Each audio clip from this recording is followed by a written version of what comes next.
Hi, this is Steve, K8BZ, and today's video is going to cover an aspect of packet radio that I probably should have covered a little earlier in this series, but we're getting around to it now.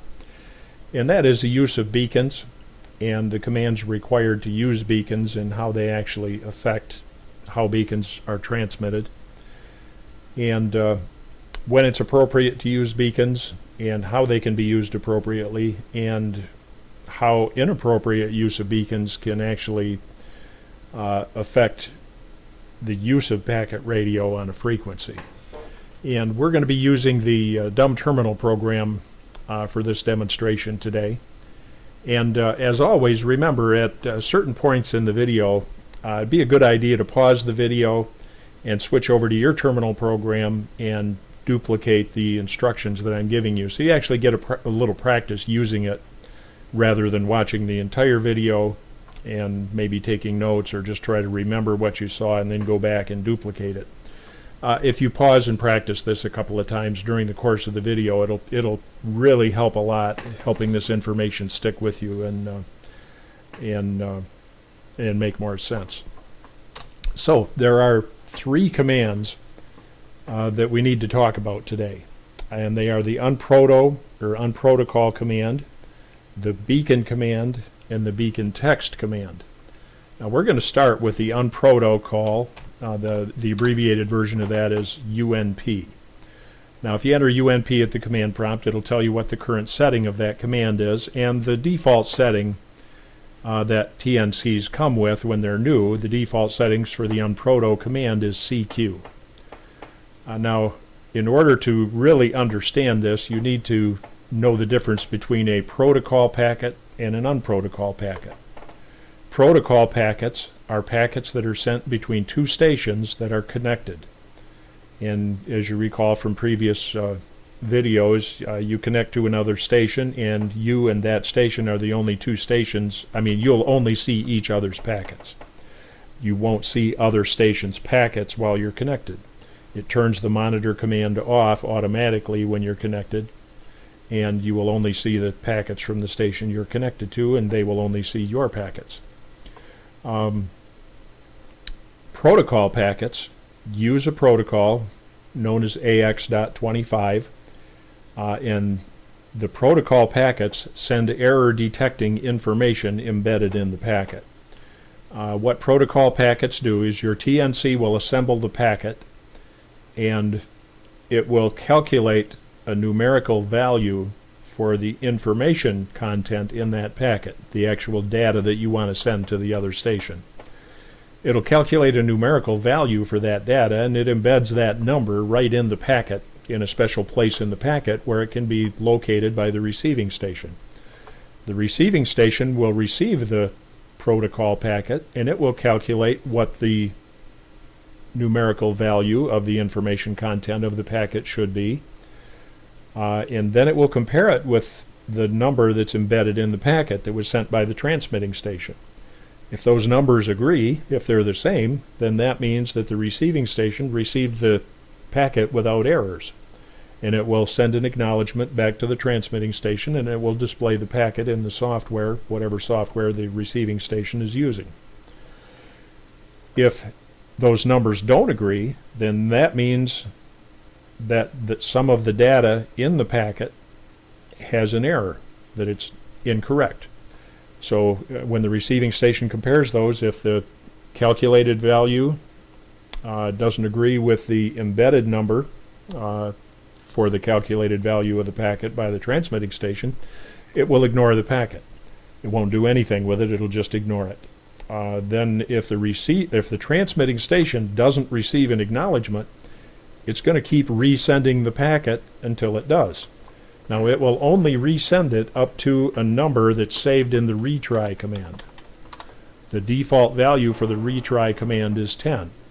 So if two stations are connected, the sending station will keep retransmitting the same packet periodically, waiting to get an acknowledgement until it gets to the 10th retry, and if it doesn't get an acknowledgement after the 10th retry, it's going to disconnect.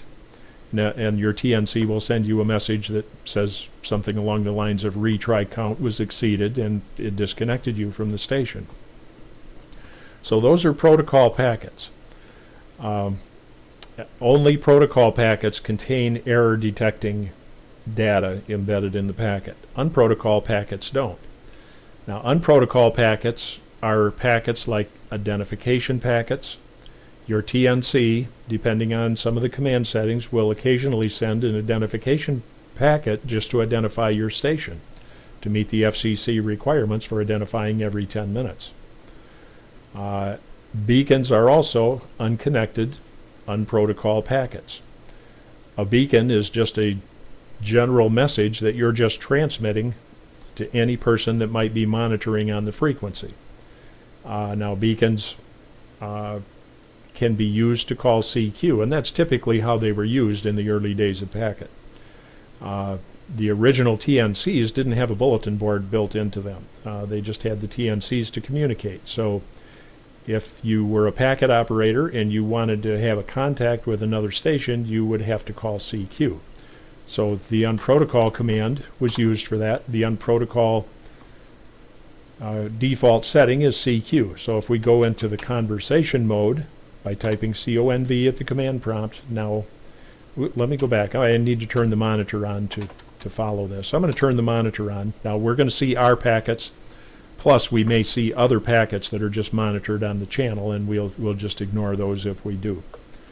So we're going to go back to the conversation mode, and anything I type, as soon as I push enter, it's going to transmit that packet. So I'll push enter, and this monitors our own transmitted signal. So this is the identification line of that packet, and this is the actual information portion of the packet. So this tells us that K8BZ sent to CQ, and these designators aren't a call sign per se. Think of them more as just a category that identifies what that packet is all about. So anyway, this just will transmit whatever you type. If you don't type any information and push enter, it's just going to send the identification line. So that's how packet operators, before bulletin boards, just called CQ. They'd go into the conversation mode, push enter, and it would say K8BZ is transmitting a CQ, a general call to any station. Then if someone wanted to connect to you, from their command prompt, they'd just do the connect process by typing C in your call sign and initiate a connection, and then you could type back and forth to one another and have your packet QSO. So that's why the default setting is CQ. Now there are other, I'll go back to the command mode. I'm going to turn the monitor back off, and let me clear the screen. There are other types of unprotocol packets. Like I said, there are identification packets. I'll turn the monitor back on for a minute. If you type the letter I at the command prompt, that's an immediate command that causes your TNC to do something. It doesn't set a parameter. It sends an identification packet. So by typing I at the command prompt and pushing enter, you're going to send an identification packet. Now this is an unprotocol packet. There's no error checking information, and we know that because this identifies the type of packet. It's an unprotocol information packet. That's what the UI stands for. K8B, when you type the I, it automatically identifies this as an identification packet, and it just sends all of the call signs that you have stored in all of your identification commands. So if I type DISPI, it's going to display all our identification commands, and every place there's a call sign here, when you type the letter I, it's going to tell you what those are. And the slash in the letter tells you what that is the call sign for. Now they use the /R that represents radio. That's just your call sign that's in your my call command. BZ is your alias call that's used for digipeating. That's why it's /D. K8BZ is the bulletin board, why it's /B. K8BZ-7 is the node call, and that is shown with a /N. So the identification command sends an identification packet. Now beacons, as I said, are just a general information packet that can be transmitted periodically by your TNC. Causes your radio to transmit a beacon at whatever time interval you program into your TNC. When you send a beacon, this ID packet is replaced by the word beacon. And when it transmits, it's just going to transmit in general. Now you can also, using the UNP command, tell it to transmit via digipeaters. So UNP-CQ via, and then I'll list the digipeaters and separate them by a comma. Now you can use either the call sign of the station, or if you know the station's alias call, which in many cases is just the suffix of the call sign, but not in every case. There's no 100% uniformity in what people set for their alias call sign. But I can set CQ via, and I'll just use the full calls, W8GDW and WB8EOC. Now, I've only listed 2 digipeaters here. So if I type UNP, we can see that's the current setting. CQ via those digipeaters. Now let me force another identification packet by typing the letter I, and we'll see a couple of things here. That identification packet was actually transmitted 3 times, and we can tell who transmitted that identification packet each time it was transmitted by looking at the identification line. This is when I first transmitted that identification packet, K8BZ to ID, and it has all my call sign identifiers. This is the second time it was transmitted, and we know this time it was transmitted by W8GDW because there is an asterisk after that call sign. That tells us the station that this packet was received from. W8GDW was a digipeater. It digipeated the packet that it received from K8BZ, and then it instructed WB8EOC to also digipete that packet. So the third time that identification packet was sent, it's the original, the first digipete, and the second digipete was by WB8EOC, and we can tell that because there is an asterisk after the WB8EOC call sign. So the UNP command works for all unprotocol packets, not just beacons, not just identification packets, and there's actually a third type, identification beacons, and just your regular packets. Now when I pushed enter, I didn't put in any text, so it just sent that CQ 3 times. The first time I sent it, the first digipeater, and the second digipeater. So the UNP command, if you specify digipeaters in the path, works for all unprotocol packets. It'll digipete them through all of them. Okay, let's clear the screen. I'm going to turn the monitor back off. So we've got the UNP command. Now this might be a good time to pause the video and actually go to your terminal program and look at your UNP command, send some identification packets, sending a control or sending an I at the command prompt, and maybe if you know some nearby stations, set it to digipete and look at how that's done on your TNC. And after you do that, come back to the video and continue the video, and we'll move on to actually setting the beacon commands in your TNC. Okay, so let's move on to setting up the beacon commands. Now there's 2 commands you need to use to send beacons. One is the beacon text command. The beacon text command is used to actually enter the information that you want to send as a beacon. Typically what packet stations do is they'll identify who they are, where they're located, maybe some other general information, but it can be anything you want. So let's say my beacon text, I'm going to put this is K8BZ in Gladwin, Mich, grid EN73. So that sets my beacon text command. So if I type BT, it's going to tell us the current setting of the beacon text command. Now the second beacon command is just the beacon command. The short version of that is just the letter B. That tells you how often that beacon is to be transmitted. And In my case, I have my beacon command set to transmit that beacon every 120 minutes. Now we'll type a question mark in the B so we can get the little help file that's built into Cantronics TNCs. And that tells you some information about the parameters for setting the beacon command.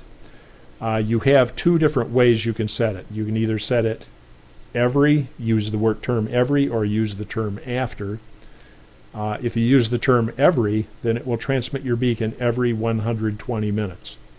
If you use the term after, it will transmit the beacon after there's been 120 minutes of dead air time where there have been no packet signals on the frequency. Just two different ways it can be set. So when you set the beacon command, I can set it to BA, you can abbreviate after, 5. Okay, now if I type B, it's going to say it's going to transmit my beacon after 5 minutes of silence on the channel. And silence meaning packet radio activity. Usually people, if they set their beacon, use every and not after. There are a couple other quirky things that might affect the after command, depending on how you have your carrier detect setting. I'm not going to get into carrier detect. That's kind of unnecessary at this point, but most people that use beacons use BE5. So the beacon command now is set to transmit the beacon every 5 minutes. Not only that, it's going to transmit the beacon, since it's an unprotocol packet, via 2 digipeaters. First to W8GDW, then to WB8EOC. So that beacon every 5 minutes is going to be transmitted by 3 different stations in the general area. Now here's where I need to make a very important point with beacons. Generally, the only thing people use beacons for is just to announce that they have a station on the air. Now, if you are rarely, if ever, on the air, your call sign might not show up in the monitor heard list, but if you're on the air occasionally, it's going to show up. If you are either using your station or other people are logging into your bulletin board or using your node or using your digipeater, your call sign is going to show up in the TNC's monitor heard list. So just to announce that you're on the air, how important is that when I can just do a monitor heard and I can see who's on the air that's receivable from my location? I can even do a monitor heard long, and I can see who's on the air that might not be in my immediate location and see what digipeaters they may be using. So there are ways of seeing who's on the air without beacons being transmitted. You can even see what nodes are on the air using the node heard command, or just the letter N and the node's long command. So someone to set a beacon to announce that they're on the air and provide their node call in a beacon really isn't necessary if their node is used with any regularity at all. Even once every few days, it'll show up on the node heard list in most areas, unless there's a huge volume of packet activity. So how can sending beacons become a problem in packet radio? Well, let's just talk about a hypothetical situation. Let's just say there are 10 packet stations in your general area. And let's also say that each of those stations have their Unprotocol command set to send Unproto packets through 2 digipeaters. And let's also assume that these 10 stations have their beacon command set to send their beacons every 10 minutes. So every 10 minutes, each of those individual stations will be sending their beacons. If that's the case, and they're sending their beacons every 10 minutes, that means 2 stations per minute, on average, are going to be sending their beacons. That also means that each of those 2 stations are going to have their beacons digipeated by, each of those 2 stations will have their beacons digipeated by 2 other stations. Because they have their Unproto command set to digipete through 2 digipeaters. That means every minute there's going to be 6 stations sending a beacon, either the original station or a station digipeating a beacon. On average, there's going to be 6 every minute. That means every 10 seconds on average, there's going to be a beacon transmitted on the frequency by someone, original station or a digipeater. So in that scenario, every 10 seconds there's going to be a beacon on frequency. And for the most part, it's just going to say, I'm on the frequency and my packet station is turned on. And we can tell that without them sending a beacon by the use of the monitor heard command. So every 10 seconds in this scenario, there's going to be some QRM basically on the frequency. So you can see, and that can really bog down the traffic flow on a frequency just by having all of these beacon signals on continuously. If you're going to use a beacon, it's really not necessary to digipeat it in most cases. Now, I will describe one situation where it might make sense. If you're a packet operator and all you have is that you're using on packet is a handheld radio, and let's say it only runs 1 watt or less, you're not going to have a wide coverage area at all. It's going to be very short indeed if you have a 1 watt radio with no external antenna. But if you have another packet station nearby that has a pretty respectable station that you can reach, you can digipeat your packets through that other station. Now, no one will figure out how to reach you through that other station because that's the only single station that you're within range of on packet. So you might want to set your beacon command to something along this line. Set beacon text to K8BZ HT 1 watt station via W8GDW. Okay? So now my beacon text will tell people I'm using an HT at 1 watt and I can be reached via W8GDW. And then you might set your beacon text or your beacon command to beacon every, and let's just make it every hour, once per hour, via W8GDW. Let's see, oops, BE60. I don't have to put the via in there, I'm sorry, that's actually set by the Unproto command. So it's going to send the beacon every 60 minutes, and it's going to send it, let's set Unproto CQ via W8GDW. There. Now, just for demonstration purposes, I'm going to turn the monitor on, and I'm also going to set my beacon command to send a beacon every minute.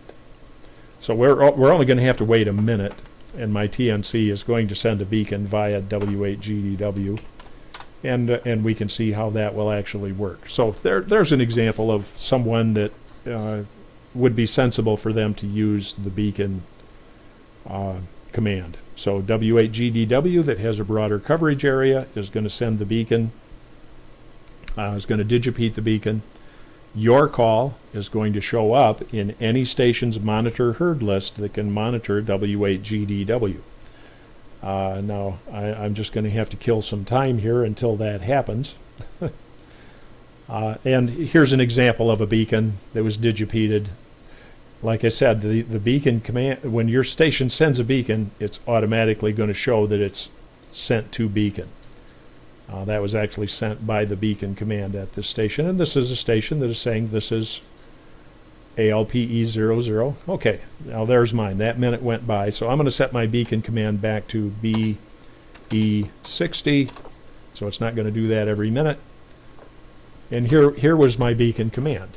Assuming I was a small 1 watt handheld station and I could be reached via W8GDW, and then W8GDW retransmitted my beacon. You can see it's a beacon because that CQ from the Unproto command is replaced by the word beacon when it's actually sending your beacon text. So my simple station got out. So any station that can monitor, I'm going to turn the monitor off. any station that can monitor W8GDW, when they do the monitor herd command, we'll see W8GDW in the monitor herd list. Monitor herd long. And we'll see that K8BZ was heard via a digipeater when I do the monitor herd long.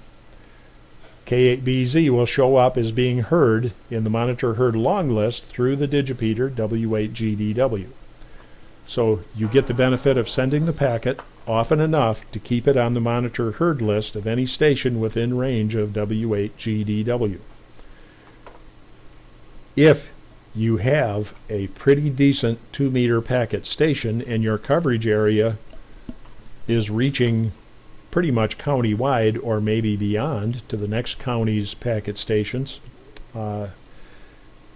you certainly don't need to digipeat your packets, setting your Unproto command to digipeat, and you really don't need to set your beacon command to send a beacon at all, but you may want to have it on there occasionally, and once every 2 hours is really sufficient. So if you set your UNP command to CQ, it'll take the digipeaters out of the path, and if you send your beacon every to 120, it will send your beacon text. And we'll change that to this is K8B, and you don't even need this as. Keep it short. Every bit of data uses time on the frequency. K8BZ and Gladwin Mish. Grid EN73. Okay. So now my beacon command is K8BZ and Gladwin Mish, grid EN73, and it's only going to send that not through digipeaters, once every 2 hours. And that really is more than adequate for a beacon, and it really probably, because I'm on packet every day pretty much, I could probably turn my beacon function right off. The people that use packet know who the packet users are in their area, and a new call sign showing up on the monitor herd list really get your attention in a hurry. You can scan down that list and say, holy smokes, there's a station I've never seen on packet before. I'm going to connect to that guy in his bulletin board, see who he is, leave him a message, tell him how to get a hold of me, and really reduce the number of beacons on the frequency to allow people to actually communicate and not be slowed down by a flood of beacons on the packet channel. So please, when you're done, check out your beacon command, your beacon text command, your unprotocol command. Practice using it, digipeating your identification packets and beacons so you can see what happens. Leave your monitor on for a while on the frequency. Just turn your dumb terminal on, turn your monitor function on, and set your monitor all to on, so you'll monitor all types of packets, and just let it run for a while and see what's going on your frequency.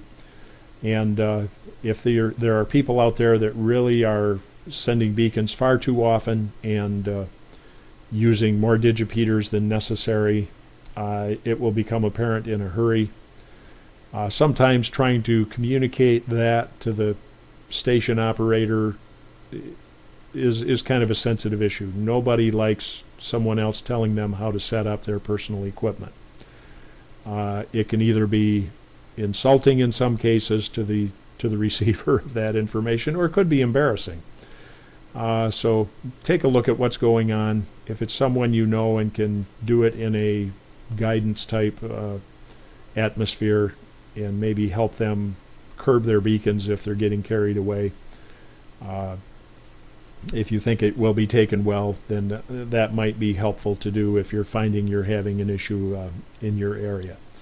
So, as always, if you have any questions or problems, please feel free to email me at k8bz@arrl.net, and I'd be more than happy to work with you to help you understand this as much as possible and work out any issues you may be having with your equipment or command settings or whatever the issue may be. Thanks for watching.